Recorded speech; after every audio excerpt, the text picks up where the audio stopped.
32 años han pasado de aquel fatídico 4 de febrero de 1992 y el papel que jugó un hombre clave de aquellos momentos aún sigue siendo un enigma para muchos. ¿Tenía el general Fernando Ochoa Antich conocimiento previo de la intentona golpista del 4 de febrero? ¿Por qué cayó entonces? ¿Estaba involucrado en la conspiración? ¿En realidad fue el general Ochoa Antich leal a Carlos Andrés Pérez o fue realmente el traidor de aquella fecha? Bienvenidos a esta entrega especial en el segundo aniversario de Pastillas de Memoria. Hoy presentamos Ochoa Antich, el traidor impune del 4 de febrero.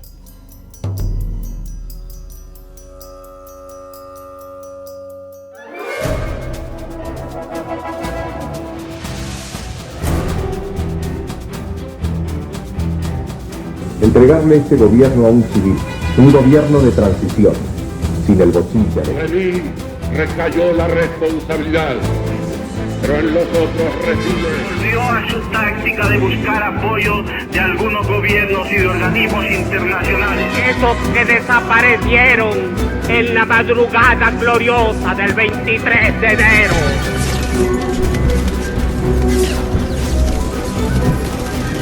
Bajo un gobierno como el mío, entonces la responsabilidad es de Luis Herrera Campinada.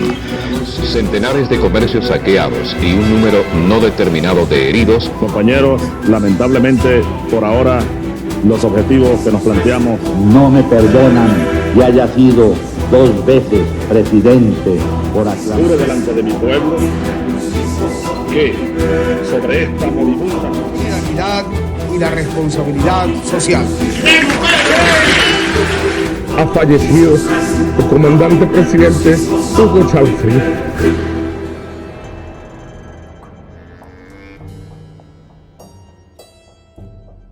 Conversamos con los exministros Carlos Blanco y Miguel Rodríguez. Yo recuerdo que en una oportunidad el general Carlos Peñalosa, en su condición de comandante del ejército,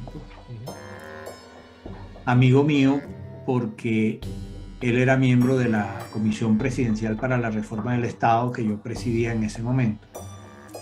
Y desde que él era director de la Academia Militar, participó en la COPRE e hicimos buenas migas.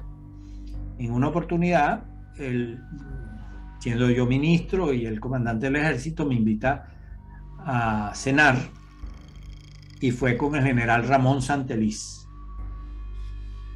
El general Santeliz estaba en esa conversación, según me explicó el general Peñalosa, porque estaba hablando con él en su despacho, en la comandancia, y le dijo a Santeliz: me tengo que ir porque voy a cenar con Carlos Blanco. Ah, ese es amigo mío, le dijo Santeliz, y los dos se fueron para allá.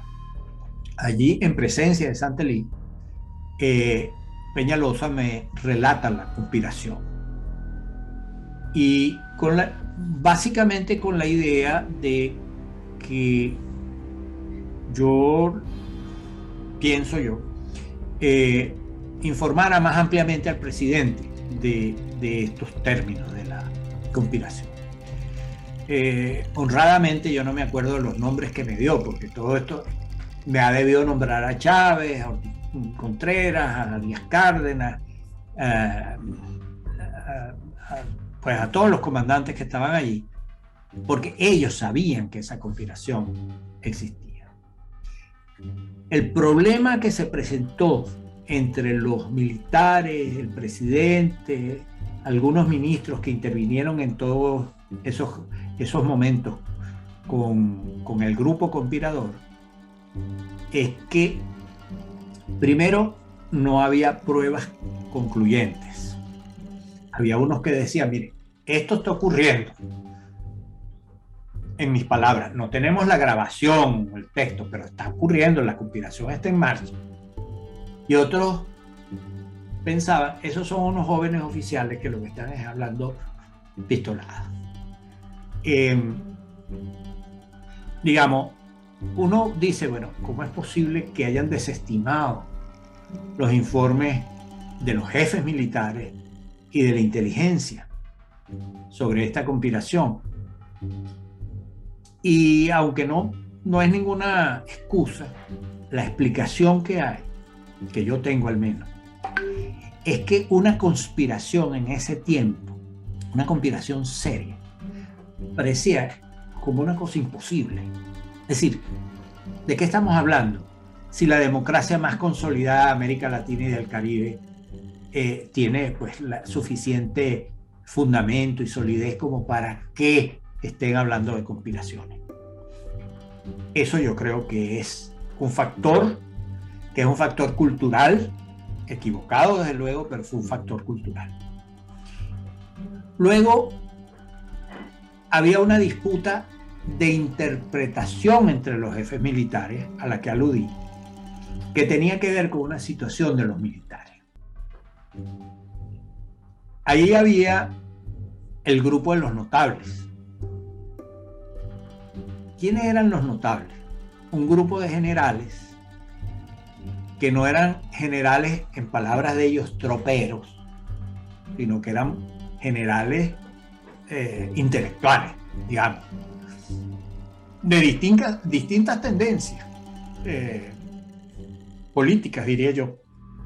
Que ese 4 de febrero fue una locura y sobre ese 4 de febrero se monta toda la conspiración, porque Carlos Andrés derrota a toda esta cuerda de cobardes, encabezado por Chávez, Arias Cárdenas, toda esa cuerda de bicho, ¿verdad?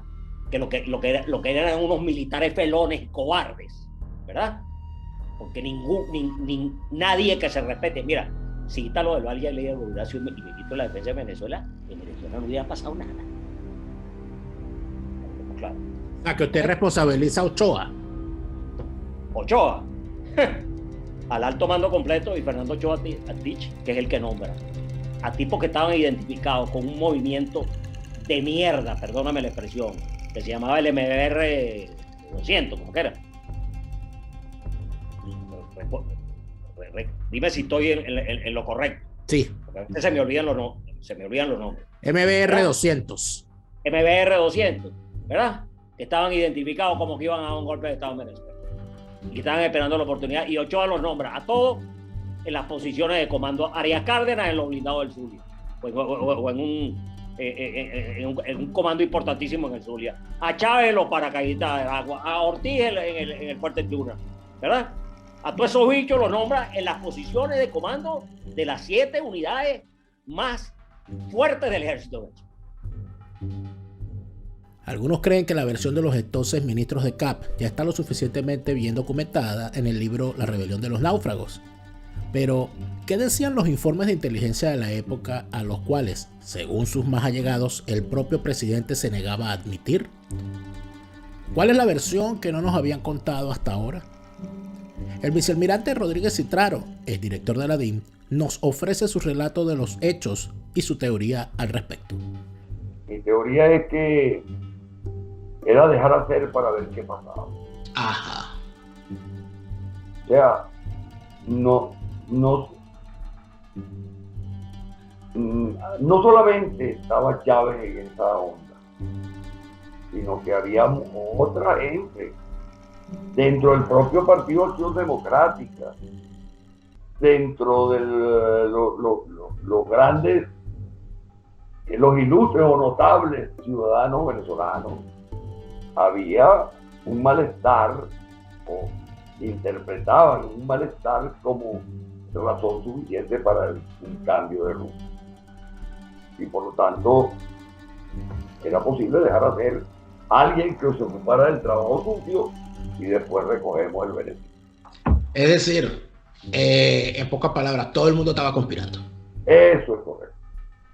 Y en la Venezuela de ese periodo era un magma volcánico. Entonces, ¿para qué existían las instituciones y cuál era su labor? Si el bolivarianismo chavista ya estaba propagando su virus maligno en las instituciones del país, oficiales de todo rango a lo largo y ancho del territorio nacional y sus responsables acabaron siendo partícipes y cómplices de lo que todos sabían.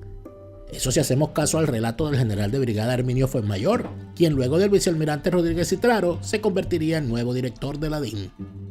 Tú sabes que cuando el general José Antonio Lavarría fue designado director de la Academia Militar, fundó la Cátedra Bolivariana y la mayoría de los oficiales de planta que constituyeron en esa época la Academia Militar, estaba Ochoa Antich, Carlos Julio Peñalosa Zambrano, Santelli Ruiz, bueno, inclusive Chávez también llegó a ser más tarde de los oficiales de planta de la misma academia.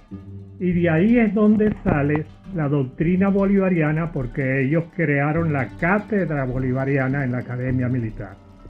Yo tuve la suerte histórica de que yo estuve en Guatemala como agregado militar naval aéreo y haciendo las veces, asimismo, en mis trabajos internacionales con la CIA, director de operaciones del Frente Democrático Institucional de Nicaragua, que comandaba el comandante, se llamaban Tiro Fijo, y Adolfo Calero Porzacarrero, que era el comandante supremo. En esa época se dio un golpe de Estado en Guatemala de un grupo de oficiales jóvenes que no llegaban a teniente coronel. Y el golpe triunfó. Y ellos, como no podían ir a la presidencia porque el rango era muy bajo, nombraron entonces y escogieron a Efraín Ríos Montt, que era un general prácticamente retirado, evangélico, y lo pusieron. Ochoa Antich y la cuerda de bandidos tomaron ese modelo para Venezuela y empezaron a apoyar el liderazgo de Hugo Chávez cuando se juramentó en el Samán de Güere en el año 1983. Ellos creyeron y pensaron que si ellos apoyaban a Hugo Chávez con todo el grupo, con sus notables militares, podría dar el golpe de Estado Chávez y ellos ser llamados a la presidencia de la República. El problema fue que ellos no contaron con la astucia de Hugo Chávez. Quizás no un movimiento político paralelo, pero y un movimiento conspirador en un tormentoso silencio. A todas estas, ¿qué papel jugaba el grupo de los notables? Chávez argumentaba que además de la ideología marxista, leninista, maoísta, etcétera, tradicional, tenía que incorporarse la ideología criolla, bolivariana, zamorana, con héroes o con caudillos o que habían hecho la guerra en la Venezuela heroica o en la Venezuela del Tirón. Eso no era muy bien aceptado y que tampoco aceptaba de primera la dependencia de lo militar a lo político. Esa divergencia de criterio doctrinario de Chávez con esos tradicionales de la izquierda lo fue separando poco a poco. Y entonces Chávez decidió que la vía era la estrictamente militar, y que él debía convertirse en el líder de ese movimiento, razón por la cual Chávez y los militares llegan solos al 4 de febrero. No existe un movimiento político paralelo importante en la manifestación golpista del 4 de febrero. No hay ninguna duda que entre Peñalosa Zambrano y Ochoa Antich fueron los individuos que estaban al frente de esa gran conspiración, con el bandido de Santelli Ruiz, que todavía es el jefe supremo de toda la vagabundería en el Consejo Nacional Electoral. Y es tan así que cuando Fernando Ochoa Antich fue ministro de la Defensa, que Chávez estuvo preso por el golpe del 4 de febrero, bueno, le llenó la cárcel de Ramo Verde de televisores, de computadoras, de neveras, de camas especiales, de todo. Y el otro rufián que se prestó para esa gran traición fue Carlos Julio Peñalosa Zambrano. Yo no tengo ninguna duda de que ellos pretendieron copiar el modelo guatemalteco y ponerlo en vigencia aquí en Venezuela. Lo que pasa es que ellos no contaron que el director de operaciones de la DIN era el general Herminio Fuenmayor, con más de 20 años en operaciones especiales y trabajando con organismos internacionales como la CIA. Pasé a retiro el 27 de junio de 1991 por 30 años de servicio. Y en una discusión que yo había tenido anteriormente con Carlos Andrés, precisamente porque todos los informes que yo llevaba demostraba la participación de este grupo de los notables militares, porque tú sabes que había el grupo de los notables militares, José Antonio Olavarría a la cabeza, y el grupo de los notables políticos con Rafael Caldera y Úrsula a la cabeza. Toda esta componenda prácticamente pasó a hacerle presión junto con el alto mando de Acción Democrática a Carlos Andrés para que saliera del gobierno. Y entre los notables estaba Fernando Ochoa Antich, Carlos Peñalosa, Carlos Santiago Ramírez y otros generales. Ramón Santeliz, que eran generales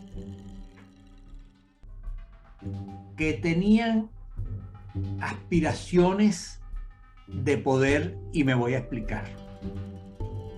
Aspiraciones de poder en el sentido de dirigir por mejores rumbos, en primer lugar, a las Fuerzas Armadas. Yo me acuerdo que una vez, ya Chávez en el poder, yo hablé con Ramón Santeliz, que se convirtió en un chavista furibundo, a quien me encontré yo el 4 de febrero en Miraflores, y que yo le dije, bueno, tú estabas metido en la conspiración de Chávez. Y me dijo, te voy a confesar que no. Yo no participé de esa conspiración. Ni ninguno de nosotros participó de esa conspiración.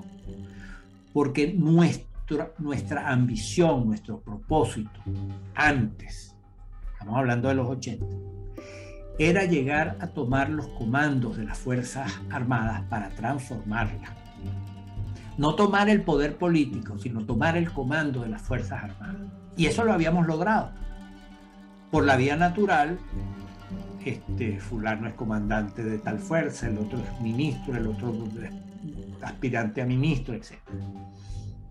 No sé, no digo que esta sea la explicación, digo que es la explicación que me dio a mí Santeliz. Yo prefiero otra explicación, que es que hubo un bochinche de generales. Unos generales que se estaban serruchando el puesto unos a otros y que trataban de llegarle, y esto me consta, al presidente de la República para lograr posiciones de comando superiores a las de otros de sus compañeros. Eso descompuso en alto grado el respeto de los oficiales superiores, los oficiales subalternos, hacia los altos mandos de las distintas fuerzas. Porque era evidente que había un exceso de política, de ambición. No es que eso fuese cosa nueva. Durante toda la democracia había generales pro-copellanos y generales pro-adecos. Eso no es un secreto para nadie, pero no era una cosa, digamos, de cercanía afectiva, de relaciones, porque no nos olvidemos que los rangos superiores de las Fuerzas Armadas tenían que ser aprobados en el Congreso de la República por la Comisión de Defensa. Y entonces los militares eran invitados a participar, los entrevistaban, establecían relaciones con los políticos, etcétera, y eso era una cosa natural de la democracia. Pero posteriormente, cuando empieza esta pugna interna de las Fuerzas Armadas, en las Fuerzas Armadas, de los altos mandos, eso ya comienza a debilitar y a descomponer internamente la fuerza. Yo soy de los que piensan que es allí por donde se cuela la conspiración de Chávez. Ese manejo lúdico, ese manejo extraño que tienen con los militares y brindis y comiditas y cositas así, van resquebrajando la disciplina, que es cuando se mete Chávez, porque Chávez iba por una hacienda llamada Los Turpiales en el estado Apure, donde el gobernador del estado Apure, que era el doctor Marín, sabía que se estaban reuniendo ahí durante el gobierno de Lucinchi y no informaron. Vamos a decir el nombre completo: Rafael Marín. Rafael Marín. Que ahorita anda en el grupo este de supuestos opositores sentándose con el régimen. Los dialogantes. Los dialogantes. Entonces resulta que ellos sabían lo que estaba ocurriendo en ese sector fronterizo con Chávez y su grupo, que se reunían en el Amparo, en San Fernando, en Táchira, en Mérida. Ellos cambiaban en el Guárico, pero no se daban cuenta. Inclusive Chávez movilizaba a las tropas con los vehículos anfibios y nadie denunciaba nada en época de Lucinchi, y eso era un desastre. Ahora, y lo sabíamos. Cuando tú manejas la institución, me disculpa que tenga esta parte, cuando tú manejas la institución trayéndola hacia el partido político de mando, de poder, que eso ocurre, o violando los principios de comando interno que deben respetarse por razones pues de la formación militar nuestra, tú empiezas a violar la disciplina interna. Llega un momento en que el oficial, tú le dices algo y va a hablar con un diputado a pedir apoyo, o va a hablar con la esposa del presidente, o va a hablar con la esposa de un senador, y entonces se convierte eso en una basura, un chisme. Y eso ocurrió en las Fuerzas Armadas previas. Si estás en Estados Unidos, ya sabes que existe la palabra taxes. Sin miedo a los taxes con AMBS Accounting and Taxes. Jorge Rojas y el equipo de AMBS te ayudan a marcar la diferencia en todo lo referente al pago de impuestos personales y empresariales, contabilidad, nómina, finanzas personales y familiares. Organiza bien tus finanzas en Estados Unidos con AMBS Accounting and Taxes. Cuentas claras, negocio brillante, contabilidad, impuestos y planeación financiera que marcan la diferencia. AMBS Accounting and Taxes. Igual que una de tantas, una mujer infiel. ¿Qué oscuro secreto se esconde detrás de una mujer adúltera? El doctor Danilo Tegler, con más de 30 años de consultas especializadas en matrimonios, lo cuenta todo sobre la infidelidad femenina. En su libro La mujer adúltera, el doctor Tegler aborda cómo razona la mujer infiel, cómo detectarla a tiempo y sobre todo, qué hacer cuando la traición de una mujer adúltera es descubierta. La mujer adúltera existe y no es un bolero. La mujer adúltera del doctor Danilo Tegler, a la venta a nivel mundial en Amazon. Aceptar lo inevitable es el objetivo, ofreciendo como oportunidad o desgracia la reencarnación. Una mosca que nos enseña a valorar lo que somos y una abeja que muestra lo peor de nosotros. 3 días y un relato bastarán para saber que la vida es el mismo infierno. Carelis Bustos presenta La vida es el mismo infierno, una tragicomedia que de manera sarcástica y graciosa revela la cotidianidad, su crueldad y lo felices que podemos ser si vemos el mundo con un enfoque diferente. La vida es el mismo infierno de Carelis Bustos, cómpralo ya a nivel mundial en Amazon. Los secretos mejor guardados de Escocia, puedes descubrirlos tú mismo completamente en castellano. Hablemos de Escocia en castellano te lleva a pasear por Escocia en visitas guiadas completamente en castellano. Ideal para grupos familiares o pequeños grupos de amigos. Hablemos de Escocia en castellano es el aliado para descubrir los misterios del lago Ness, la maravillosa Edimburgo, el encanto de sus castillos y por supuesto el whisky escocés que tanto nos gusta. Síguelos en Instagram como Hablemos de Escocia en castellano y descubre los secretos mejor guardados de Escocia.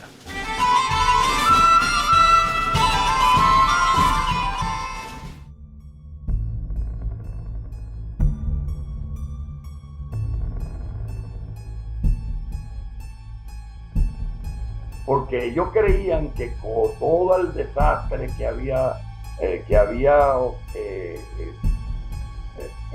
caído, el deterioro en el que había caído, el proceso de entropía político, económico y social que había caído la República con el punto fijo, ya era suficiente para que una sonada militar fuese apoyado por una movilización social. Llegado del mes de enero, por ahí el 20, antes de que el presidente se fuera para Suiza, llegó la información.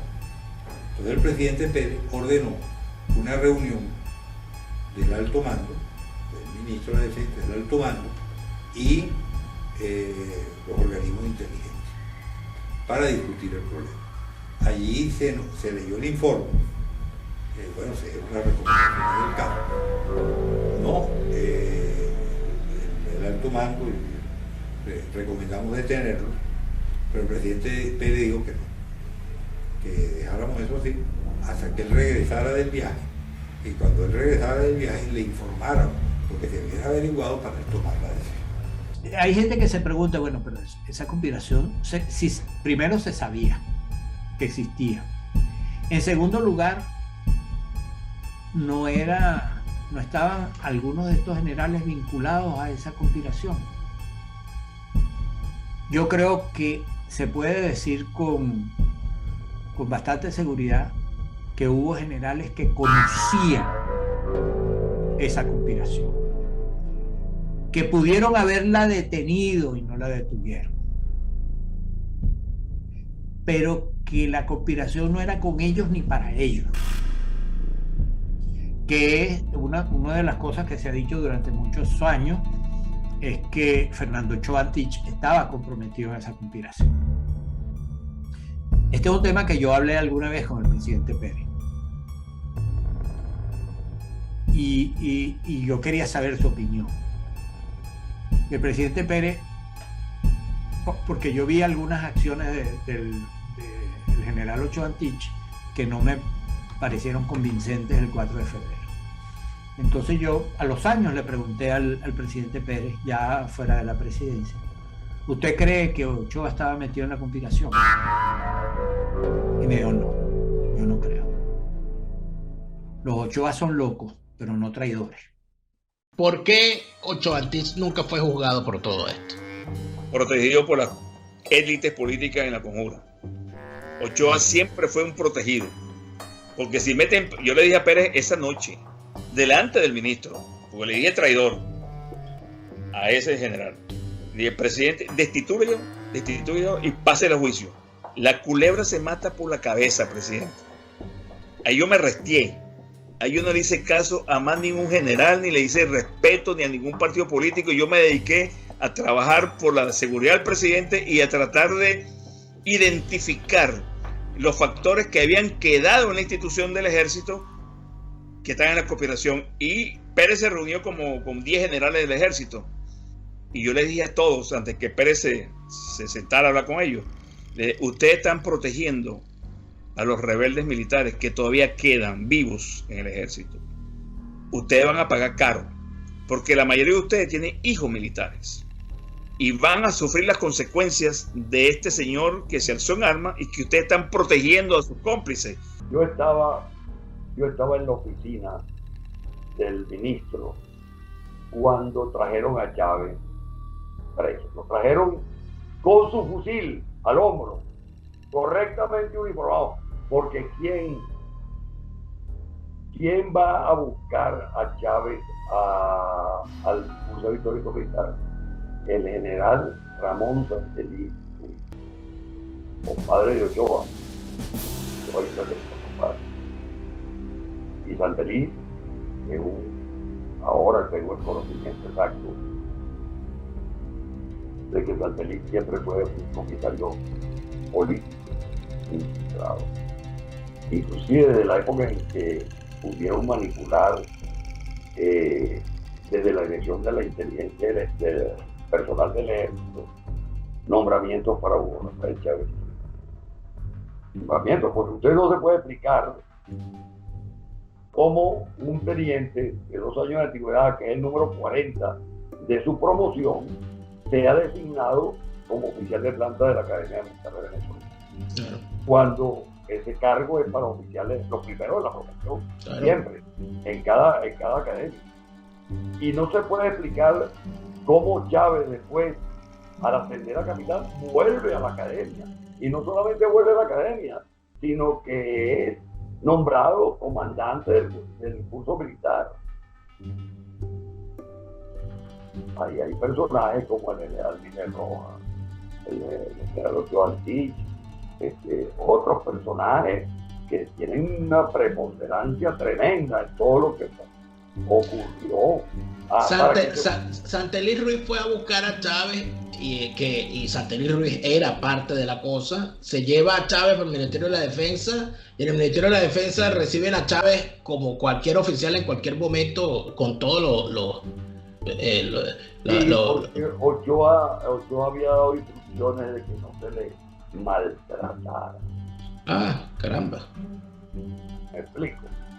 Sí. Entonces, inclusive, pretendían que Chávez llegara arriba al quinto piso armado con su arma. Cosa que se le siguieron abajo afortunadamente. ¿Y usted estaba allí? ¿Usted estaba allí cuando llegó Chávez? Yo estaba ahí, sí. ¿Y cuál era la actitud de Chávez? Estábamos el general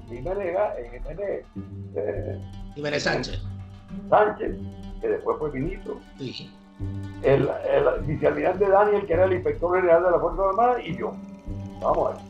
¿Cuál era la actitud de Chávez? ¿Cuál era la actitud de Chávez cuando llegó? Derrotado y avergonzado. Es más, también estuve ahí cuando se recibió la orden de Ochoa de poner a Chávez ante los medios de comunicación. Había insistido tanto ante Cap que Cap lo que quería era bombardearlo a los alzados y más nada. Esa era la actitud de Carlos Andrés Pérez. Pero Ochoa logró convencerlo de que le diera la chance de supuestamente para no derramar más sangre, que se dirigiera a los alzados. Y Cap había dicho, sí, que lo haga, pero que lo haga en un programa grabado y editado. En una toma grabada y editada. Lo que pasa es que a ese momento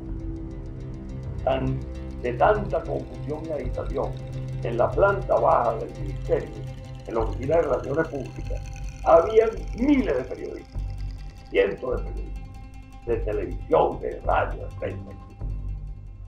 Y cuando le dan la orden al ayudante para que esa prensa suba al salón de bateras, ahí fue el momento de confusión.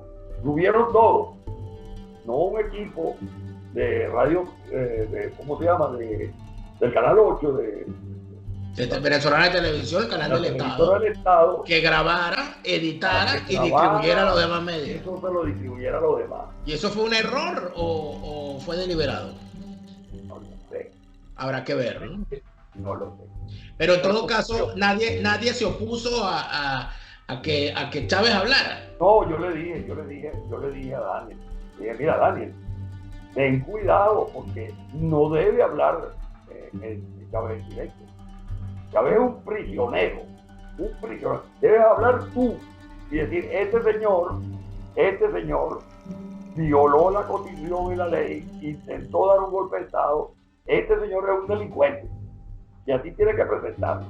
Bueno, pero Daniel lo que hizo fue presentarlo y decir, bueno, aquí está el comandante Chávez y ahora con usted. Exacto. Era como el programa del show de Reni, pues aquí está la estrella. Aquí está, exactamente. Aquí está la estrella. Con el uniforme, con la boina roja, con las palabras que dijo. ¿Qué es lo que está pasando?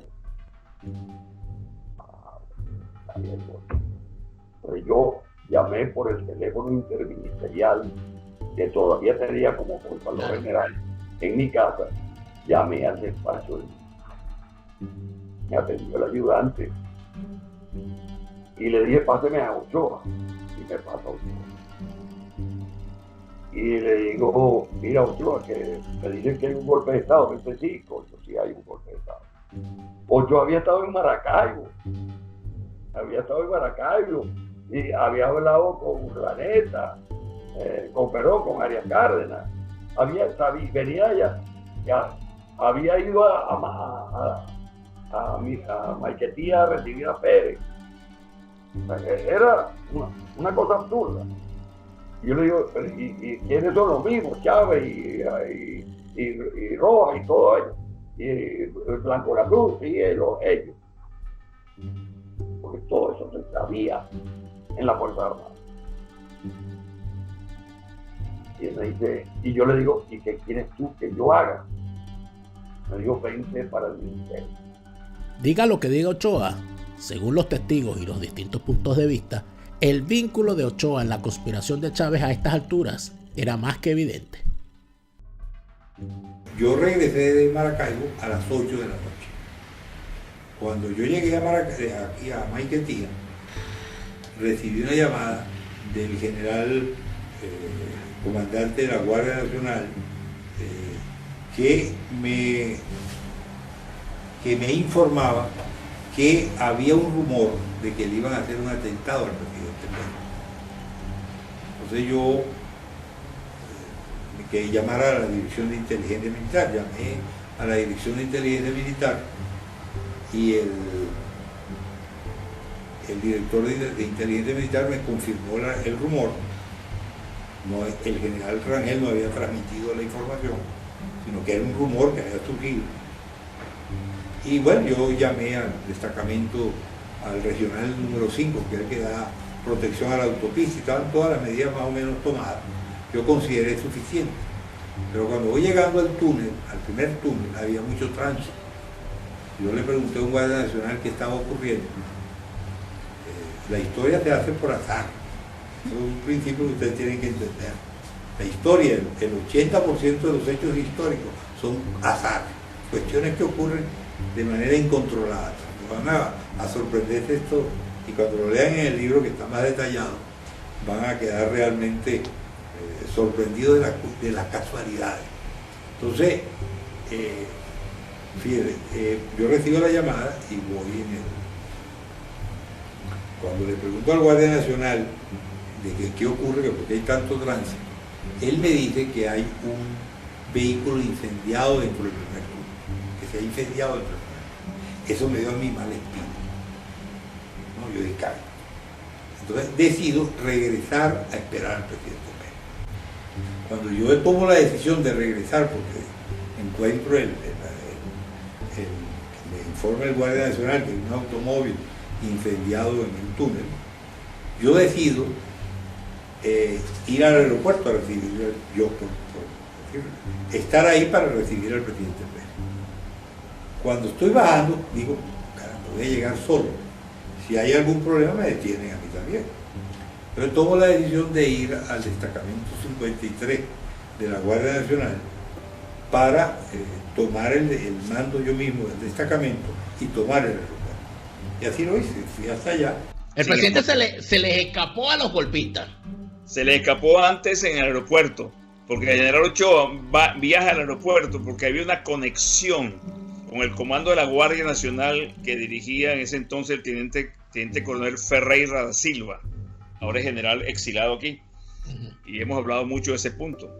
Me dice, a mí se me presentó el general Ochoa al comando de la Guardia del aeropuerto a pedirme armas para defender al presidente.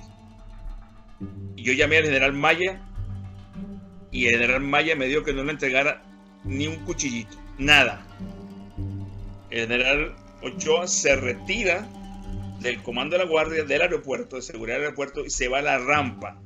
El edecán de guardia, el teniente coronel Gerardo Dudamel, estaba de guardia ahí, recibiendo al presidente, le dice al ministro, voy a mandar a llamar al ministro Ávila Vivas. Y el general Ochoa le dice, usted no mueve a nadie, usted se queda aquí tranquilo, no llame a nadie. Y le ordena que no busque a Ávila Vivas. El edecán, con un motorizado de la Casa Militar, manda a buscar a Ávila Vivas y se lo lleva para el aeropuerto. Por eso es que Ávila Vivas coincide con el ministro ahí. O sea, que le lograron hacer llegar el mensaje a Ávila Vivas para que se moviera. Sí, y lo fueron a buscar con un motorizado. Cuando vienen bajando, observan que el túnel de subida está trancado. Ahí también iban a agarrar preso a Pérez, porque era la operación Ratonera, dirigida por unos militares retirados y un general de la Fuerza Aérea. ¿Quiénes son esos generales? El general Santiago Hernández Vázquez, y estaba uno de la izquierda, bandera roja, y estaba metido en ese de obstruir el túnel para agarrar al presidente y asesinarlo, porque esta es la información que yo recibí. Lo que pasa es que la Casa Militar, cuando veía obstrucciones en cualquier parte de la vía, cambiaba el flechado, cambiaba los semáforos, cambiaba todo para poder darle salida al presidente de esa zona delicada. Y cambiaron, se fueron contra flecha, o sea, subieron por el canal de bajada y dejaron atrás el túnel. Bueno, cuando llega Carlos Andrés Pérez, le consigue en el hangar, en la puerta, a Fernando Ochoa Antich. ¿Verdad? Y Carlos Andrés le dice, ¿y qué hace usted aquí, ministro? No, presidente, que hay rumores por ahí. ¿Cómo es la cosa? ¿Rumores de qué? Bueno, rumores. Bueno, esos rumores se acaban. Yo quiero mañana al alto mando convocado a las 6 de la mañana en Miraflores, ¿verdad? Porque yo voy a acabar estos rumores definitivamente en las Fuerzas Armadas de Venezuela. Empiezan a subir. Ya estaba tapado uno de los túneles de Boquerón porque ahí iban a matar a Carlos Andrés Pérez, ¿verdad? Se desvían por el otro. Llega Carlos Andrés Pérez a la casona, ¿verdad? Lo llama Pastor Eidra y le dice, mira, el presidente, salga corriendo ahí porque lo van a matar ya. Le están dando un golpe de estado en este momento. Carlos Andrés no joda, no le dio tiempo ni de ponerse la pijama. Salió volado para Miraflores, ¿verdad? A enfrentarse, pero ya estaba todo el golpe montado de las 7 unidades, posiblemente las más importantes del ejército de Venezuela. Ese golpe no tuvo equivalencia en el gobierno de Betancourt, por ejemplo. El porteñazo, que fue el más duro, en el gobierno de Betancourt, era una pendejada al lado de lo que le contaron a Carlos Andrés el 4 de febrero. Una pandilla de traidores, ¿verdad? Cobarde. Que agarraron las armas de la República de Venezuela, que se le dan a los militares, ¿verdad? Para defender la soberanía del país, y se las devuelven para apuntar y matar al presidente. ¿Verdad? Hubo dos cosas que a mí no me gustaron. Una vez en Consejo de Ministros, creo que estamos el 4 de febrero, el 5 de febrero, uno de los ministros plantea: es necesario que todos estos tipos salgan en la televisión como Noriega, con su camisita de rayas, para que el país los conozca. Y saltó Ochoa y dijo, eso no lo puedo permitir, porque no podemos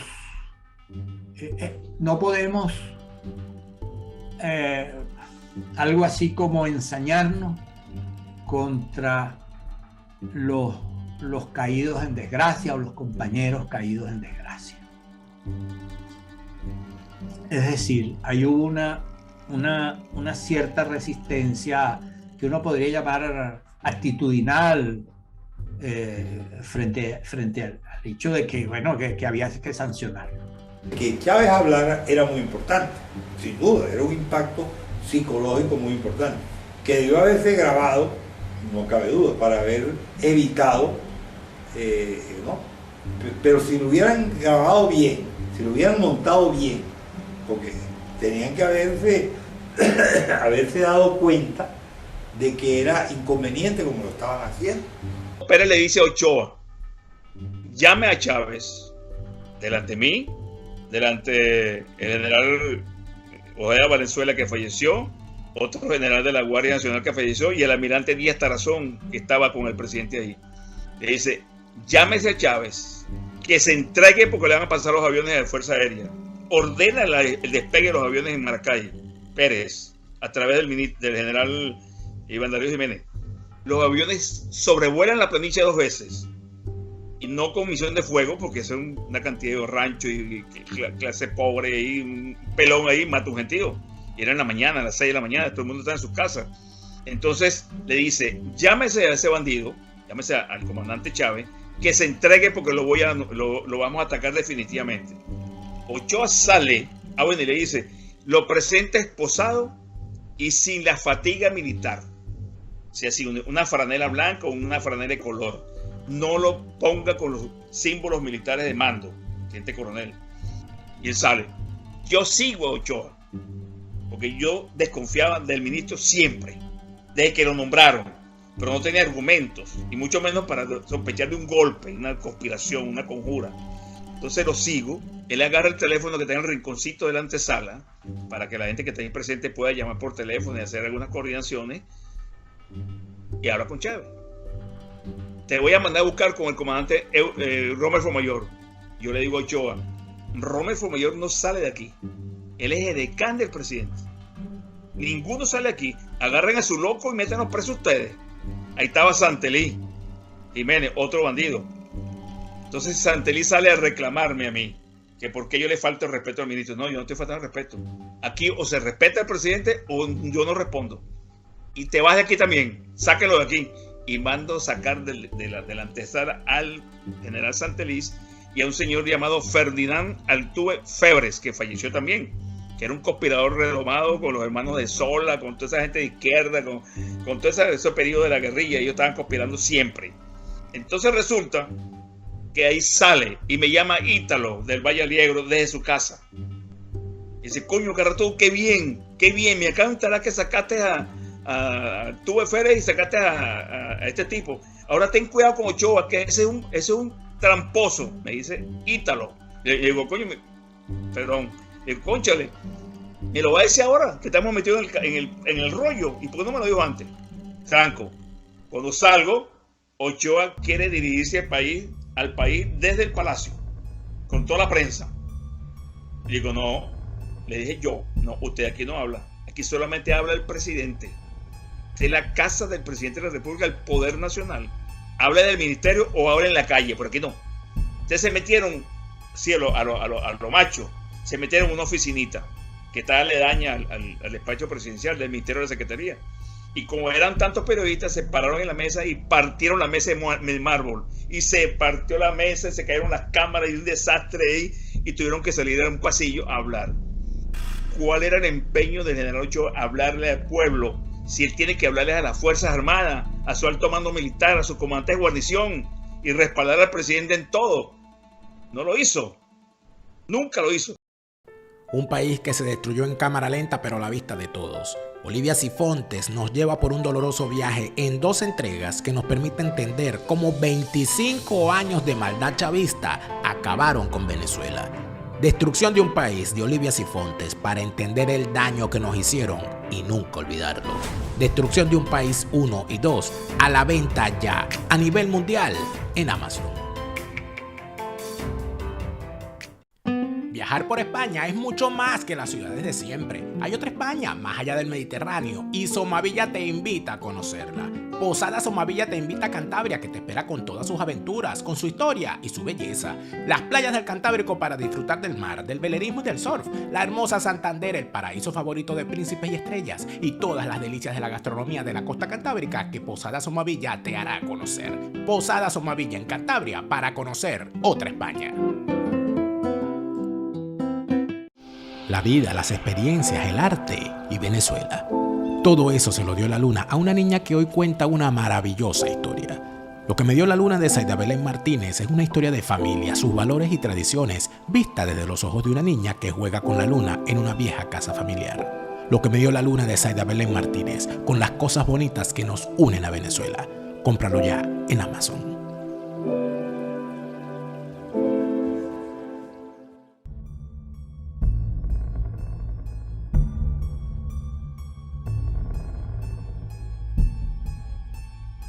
He llegado a la conclusión que hay una especie de mini conspiración, porque no entiendo por qué Hugo Chávez estaba recién uniformado con con boina, mientras los otros oficiales que teníamos toda la noche sin dormir, que lo presentaban, estaban todos deteriorados, y Hugo Chávez, que era el alzado, en vez de parecer el preso, parecía el jefe, ¿no?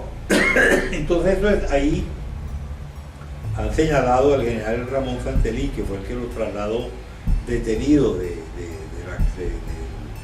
viejo Museo Militar al Ministerio de la Defensa, que era amigo, yo sabía que era amigo de él, que le permitió ciertas, ¿no? Y quizás, porque después han dicho que ellos mismos, ¿no? Con un amigo del general Santelí, un señor Altuve Febre, Fernán Altuve Febre, que entre ellos dos organizaron en cierta forma lo de la presentación de Hugo Chávez en la televisión, ¿entiendes? E influyeron en el alto mando para que lo permitieran y que el alto mando influyera en mí. Es decir, una mini conspiración lo he llamado yo, porque después tanto Santelí como Fernán Altuve han sido chavistas, han estado en el régimen y han sido favorecidos por el régimen. Y Hugo Chávez en muchas oportunidades los ha elogiado. Entonces yo he llegado a la conclusión de que ahí debe haber habido algún tipo de manejo y de maniobra de personas que buscaron sacarle ventaja política. El comandante Chávez les dé un mensaje a estos compatriotas que están en esa condición para evitar males peores. Les agradezco, no va a haber preguntas, él va a enviar un mensaje y luego se retirará. Y salen los militares, el almirante Dani de la oficina de Ochoa Antich, y ellos parecían los golpistas, los carapintadas, ¿te acuerdas? Allá en Buenos Aires, lo que le quisieron dar el golpe a Menem. Ellos parecían los golpistas y Chávez parecía el ministro. Y dijo, esto es una cosa absolutamente loca y desquiciada. Pero hubo un evento anterior, en la madrugada. Yo presencié una conversación. Estaba el presidente de la República, el general Ochoa, hablando por teléfono con el comandante de la aviación, y yo estaba allí. El presidente le dice a Ochoa: ordene que bombardee la planicie. Y Ochoa no siguió esa orden. Más bien le dijo al general, creo que era el general Fuguet, mira, el presidente me está diciendo esto, pero yo no creo que hay que hacer esto.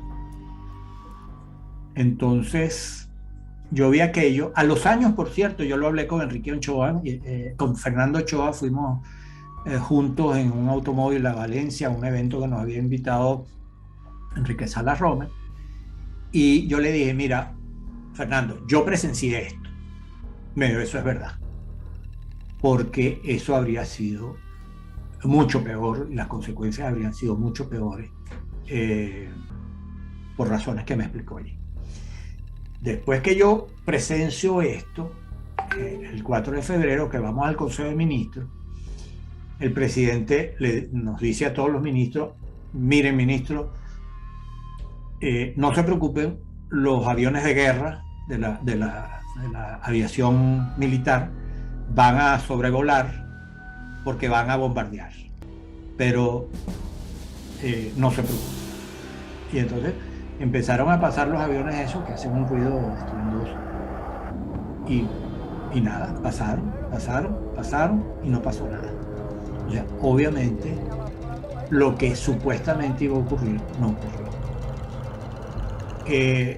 Y creo que los jefes militares de ese momento, en su mayoría, apostaron a que, digamos, hablando con los oficiales, se generó todo un proceso de conversaciones con los oficiales.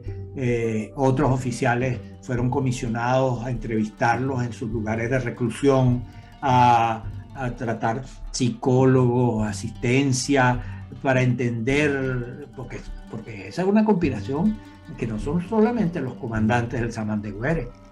Esta vez metido la más grande conspiración que ha habido en Venezuela en todos los tiempos, esa de Chávez, oficiales de todo el país, de muchas partes del país, y muchos que no salieron porque sus unidades no se levantaron, pero fue una cosa vastísima. Entonces, lo que se generó en ese momento fue el intento de comprender por parte de los militares, como eso les había ocurrido en sus narices. Y yo pienso que esa sorpresa que les pasó a muchos, a lo mejor otros ya sabían que iba a haber el asunto, pero es producto de una desconexión que había habido, la misma desconexión de los jefes políticos, de los partidos políticos respecto de la sociedad, ocurrió dentro de las Fuerzas Armadas. Pero estamos hablando de que el ministro Ochoa desconoció, desacató una orden del presidente de la República. Eso es cierto. Y estamos hablando además de que trató con guante de seda a los golpistas cuando no quiso mostrarlos como lo que eran, como unos traidores a la democracia que juraron defender. Eso no es suficiente como para levantar sospechas sobre el ministro. ¿No sería por esa razón que el también ministro que compartía con usted el gabinete, Miguel Rodríguez, tuvo aquel altercado en el primer consejo de ministros que se hizo posterior al golpe, acusando a Ochoa de traidor? Mira, yo no recuerdo que Miguel haya dicho eso en Consejo de Ministros. Yo no, a estas alturas de mi vida, no tengo mucha confianza en mi memoria, pero no sé, porque toda memoria es una reconstrucción. Uno en realidad nunca recuerda todo lo que uno dice que recuerda, y uno reconstruye con los pedazos de su historia lo que pasó, y eso pues a partir de un determinado momento se incrementa y se acelera, pero sí hubo un incidente entre el ministro Miguel Rodríguez y el ministro de la Defensa. ¿Un incidente de qué nivel? No, de una discusión agria. No hubo ni empuje, ni empujones, ni nada de eso. Entonces, el presidente dice, bueno, vamos a empezar, y yo quiero escuchar a todos los ministros hoy que les quiero oír la opinión sobre esto que acaba de ocurrir. Yo siempre como boquejaro, ¿verdad? Y pido la palabra. Yo me sentaba al lado de Carlos Andrés. Presidente, yo quiero hablar. Yo estaba con usted hace 2 días, ¿verdad? Y ayer estuve en Milán y estoy llegando en este momento y me consigo estas imágenes de un tipo que acaba de dar un intento de golpe de Estado, dando un discurso ahí, ¿verdad? Diciendo que por ahora no. Cuando yo me imaginaba que todos iban a salir como los carapintadas, como los Sacómenes, en franelita blanca, ¿verdad? No con un penacho ahí, con un penacho ahí y las condecoraciones y la vaina y el traje militar, y dando un discurso. Y al doctor Caldera esta barbaridad. ¿Cómo es posible? Esta gente ha debido salir con camisita blanca. Tal. Empiezo yo a hablar así, y Ochoa Antich me interrumpe. Fernando Ochoa Antich. Me dice, un momento, ministro. Yo no permito que le falten el respeto a los oficiales del Ejército de Venezuela. Yo le digo, ¿cómo es la vaina? Así mismo. Digo, ¿cómo es la vaina? Oficiales del Ejército de Venezuela. Estos son unos asesinos. Coño, mire, usted no vio el poco de tiros aquí en la oficina del presidente de la República, ¿verdad? Que lo iban a matar aquí, que le dieron un golpe de Estado. Usted llama a esos oficiales del Ejército. Bueno, por eso es que estamos aquí. Por eso es que estamos en esta situación. Bueno, Carlos Andrés agarró y dijo, ministros, no estamos en condiciones de hacer este Consejo de Ministros y vamos a suspenderlo. Y yo los convoco mañana o pasado mañana. Piensen bien lo que van a decir. Se acabó el Consejo de Ministros con la intervención mía y la intervención de pendejo de Fernando Ochoa. En el inicio de las investigaciones han aparecido señalados los tenientes coronel Hugo Rafael Chávez Frías, Jesús Miguel Ortiz Contreras, Francisco Arias Cárdenas y Francisco Urdaneta Rivas. ¿Hay alguna medida que van a tomar contra ellos, ministro? ¿Hay algún civil involucrado? En este momento no existe ningún civil involucrado, pero claro está, se tienen que continuar las investigaciones para llegar a una conclusión. En este momento no hay ningún detenido que no sea militar. ¿Cuáles serían las motivaciones en el orden político para asesinar al presidente? Bueno, no tengo el conocimiento de cuáles fueron las razones de este intento golpista. Quiero aclarar que sin duda todo aquel personal militar que aparezca involucrado en estos hechos serán sometidos a los tribunales militares en donde se les impondrá el peso de la ley.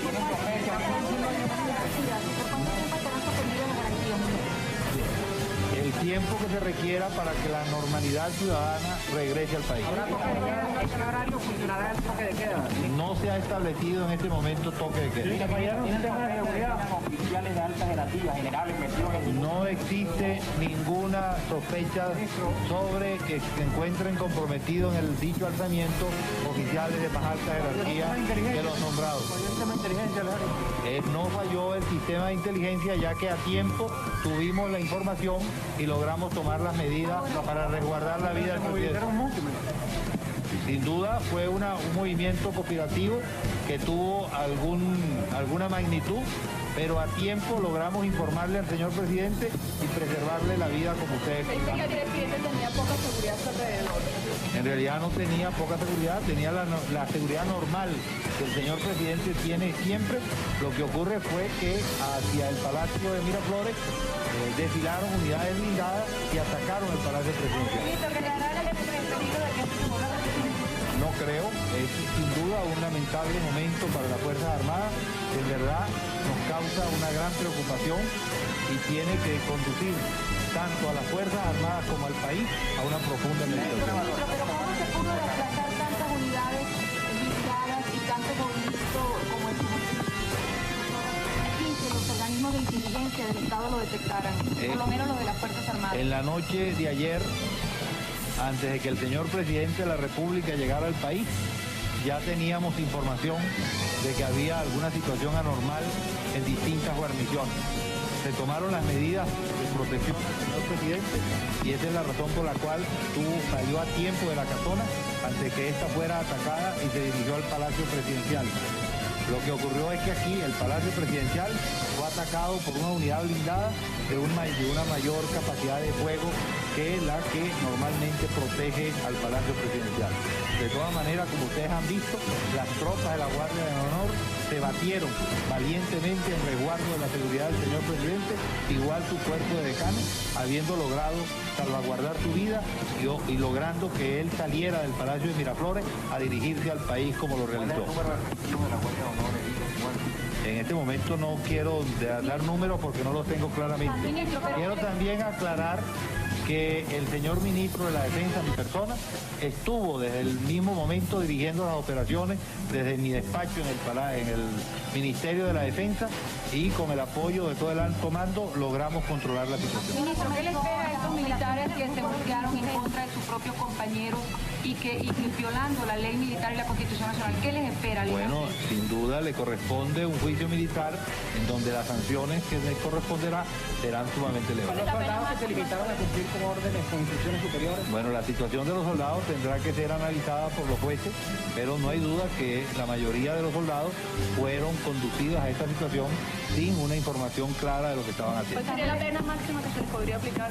Bueno, en realidad en este momento no recuerdo cuánto es la pena máxima por rebelión militar, pero creo que llega hasta 25 años. ¿Pueden sentir los venezolanos ahora que la democracia está segura? Bueno, yo pienso que lo que debe hacer el pueblo venezolano y su dirigencia es, igual que la dirigencia de las Fuerzas Armadas, es hacer una profunda reflexión de las causas por las cuales se originaron todos estos hechos. Es difícil analizarlo, pero no hay duda que el país ha estado viviendo en el transcurrir del tiempo una profunda crisis que ha sido esto una de las demostraciones de su gravedad. ¿El decreto con Colombia tendría alguna incidencia en este caso? En verdad, en las conversaciones que yo tuve con los diferentes dirigentes del movimiento a objeto de que se rindieran, ninguno de ellos me hizo ese tipo de planteamiento. ¿Qué planteamientos le hicieron, ministro? Bueno, en verdad me hicieron planteamientos de otro orden, fundamentalmente de que no se sentían realmente satisfechos en la forma en que estaba transcurriendo la historia de nuestro país. ¿Qué porcentaje de las Fuerzas Armadas se sublevó contra las instituciones? No se puede hablar de porcentaje, sencillamente un número de unidades importante. Un número de unidades importante, pero la mayoría de las Fuerzas Armadas respondieron claramente a sus comandos, legítimamente constituidos, y como ustedes se han dado cuenta, con una eficiencia suficiente, hemos logrado controlar la situación. Idania, ¿pudieras hablar con Idania? Yo no creo que son las denuncias de corrupción que siempre han sido bien recibidas en las Fuerzas Armadas.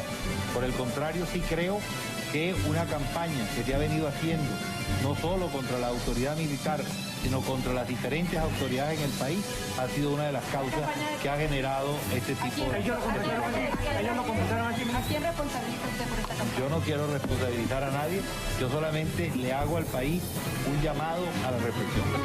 Los jefes militares fallaron en reconocer en reconocer la gravedad de la conspiración que había. Sabían quiénes eran los conspiradores y no actuaron con la diligencia necesaria para enfrentarlo. Yo creo que pero si esos argumentos que usted ha dicho se llevaran a un tribunal, el ministro Ochoa resultaría condenado por traición.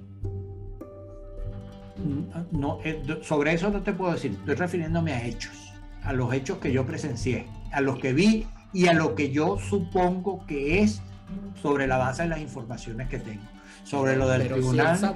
Si él sabía que había una conspiración. Es que, o sea, el general Peñalosa también sabía, Santeliz también sabía, el general Rangel Rojas, comandante del ejército después, sabía. O sea, el problema, la DIM, la entonces DIM, Dirección de Inteligencia Militar, sabía. El general Fuenmayor, Herminio Fuenmayor, sabía de la conspiración desde temprano y reportaba al presidente. Lo que pasa es que el presidente también creo que tuvo un exceso de confianza en la democracia venezolana. O sea, esta es una democracia que llegó hace tantos años, nos costó tanto lograrla y llegó para quedarse. Se dieron muchas cosas que no solamente que la posibilidad de que Fernando Ochoa fuera el presidente de la Junta de Gobierno si triunfaba Chávez, también algunos de los notables civiles que estaban metidos hasta los tequeteques en esa conspiración eran candidatos a la Junta de Gobierno y se fueron a los sitios a esperar que los convocaran para constituir la Junta de Gobierno. Tú sabes que yo Miguel, yo le digo al ministro Ochoa, digo, ministro, usted sabe que la única persona que yo conozco en Venezuela, realmente, la única persona que yo conozco en Venezuela que dice que usted no estaba implicado en el golpe soy yo.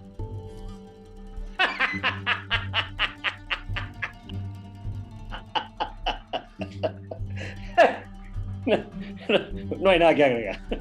Después de eso nosotros juramos, vamos a tumbar a Pérez, y lo hicimos 3 años después. Pero no lo tumbaron, el golpe fracasó. Yo creo que no fracasó. Pérez salió allí, ese es como el boxeo, cuando le dan un golpe a un boxeador en el primer round y cae al 5º round. Fue un golpe noble. Carlos Andrés Pérez sale de Miraflores producto del 4 de febrero. Incluso, fíjate, la historia sigue rodando, Granier. Caldera es presidente por el 4 de febrero. Yo estoy aquí de candidato presidencial con la primera y fuerte opción de ser presidente producto del 4 de febrero. El 4 de febrero aún no ha terminado. Los efectos están en plena marcha. Sí, la misión de destruir a Venezuela sigue en marcha desde ese fatídico 4 de febrero. ¿Le tienes miedo a la muerte? Pues cubre tus pies cuando duermes. Por los pies entra la muerte de Carla Ron Arévalo. Es la novela que te dejará pensando cada vez que apagues la luz al dormir. Por los pies entra la muerte, una historia que cuenta cómo 6 vidas se cruzan en un yate y obligan a aprender por las malas a sus protagonistas que nadie se muere a la víspera. Cúbrete bien que Por los pies entra la muerte de Carla Ron Arévalo, a la venta a nivel mundial en Amazon. En España hay cosas que solo un buen abogado puede resolver. Hispanidad, abogados y asesores lo sabe y por eso están allí para representarte en toda España. Hispanidad, abogados y asesores lleva tu caso de asilo de forma responsable y atenta de principio a fin con un comprobable récord exitoso en sus representaciones. Hispanidad, abogados y asesores te representa además en materia laboral, penal y te acompaña en toda la ruta legal a recorrer para la construcción de tu pequeña empresa. Hispanidad, abogados y asesores en España con todas las de la ley. Si tu frase de diciembre es "en enero empiezo la dieta", déjame decirte que tu lectura de Navidad ya la escribió Julio Ramón Pérez, 50 kilos después, la vida dentro de la obesidad y la forma de salir de ella en un relato personal y ameno, explicando la obesidad de forma integral y cómo salir de ella sin caer en la trampa de las dietas mágicas de moda. 50 kilos después de Julio Ramón Pérez para ayudarte en tu viaje dietético de enero después de la comedera navideña. 50 kilos después, la obesidad explicada por alguien que la vivió y la dejó atrás, a la venta a nivel mundial en Amazon. El 4 de febrero fracasa y no ocurre nada. Ahora, que se dio a conocer Hugo Chávez, está bien, pero eso no significa la división de la historia de Venezuela. Jamás olvidemos los nombres de los responsables que han sido partícipes y copartícipes de esta desgracia llamada chavismo. Aquellos que con sus acciones debilitaron a la ya casi marchita democracia para entregarla al cáncer del chavismo, la única y más grande traición a la patria. Por eso hoy decimos, a 32 años de la intentona, mueran los golpistas, porque los que ya murieron como la mortadela galáctica, más nunca volverán. ¡Mueran los golpistas!